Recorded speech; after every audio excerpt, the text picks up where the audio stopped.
Genesis 31.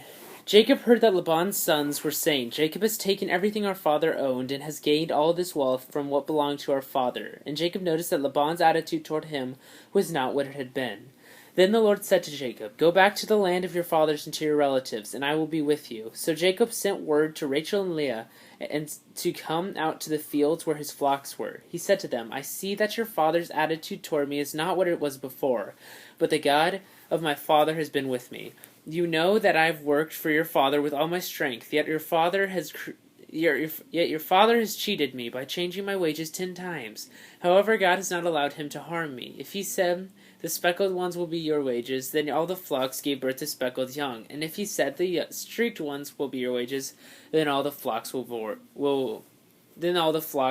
streaked young.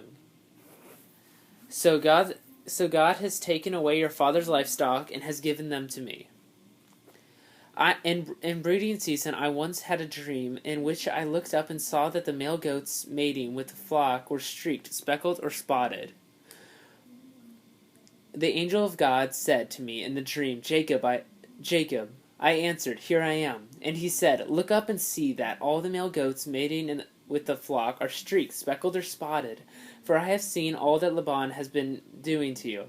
I am the Lord, I am the God of Bethel, where you anointed a pillar and where you made a vow to me. Now leave this land at once and go back to your native land.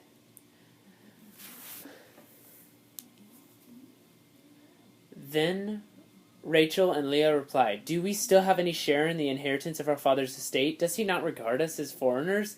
Not only has he sold us, but he has used up what was paid for us. Surely all the wealth that God took away from our father belongs to us and our children. So do whatever God has told you.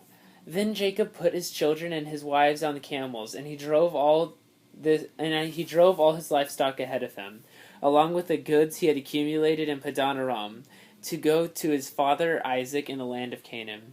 When Laban had gone to shear his sheep, Rachel stole her father's household gods. Moreover, Jacob deceived Laban and Aramean.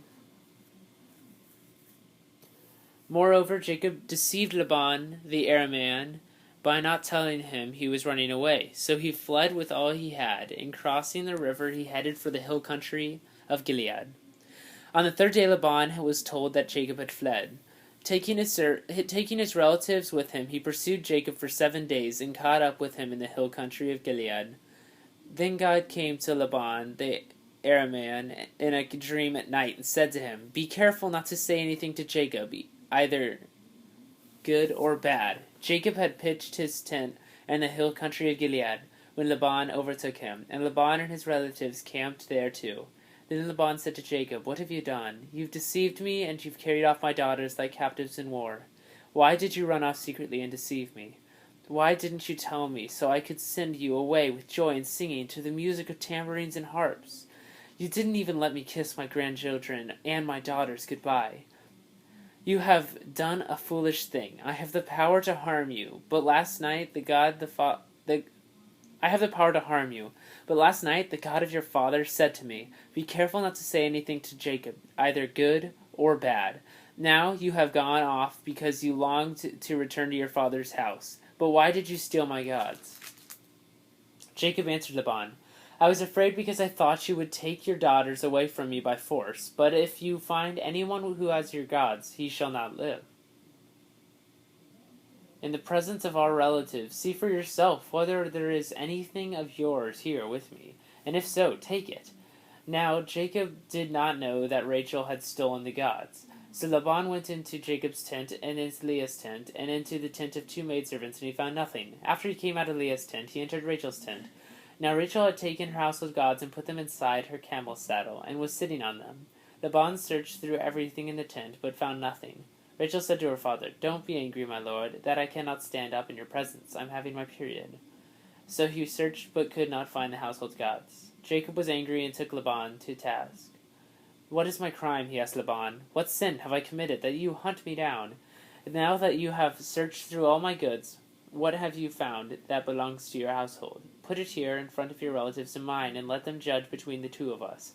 I have been with you for 20 years now. Your sheep and goats have not miscarried, nor have I eaten rams from your flocks.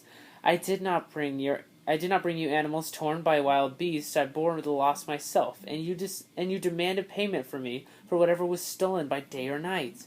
This was my situation. The heat consumed me in the daytime, and the cold at night, and sleep fled from my eyes. It was like this for the 20 years I was in your household. I worked for you 14 years for your 2 daughters, and 6 years for your flocks, and you changed my wages 10 times. If the God of my father, the God of Abraham, and the fear of Isaac, had not been with me, you would have surely have sent me away empty-handed.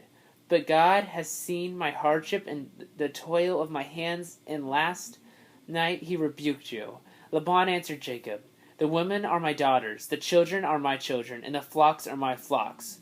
All you see is mine. Yet what can I do today about these daughters of mine, or about the children they have borne?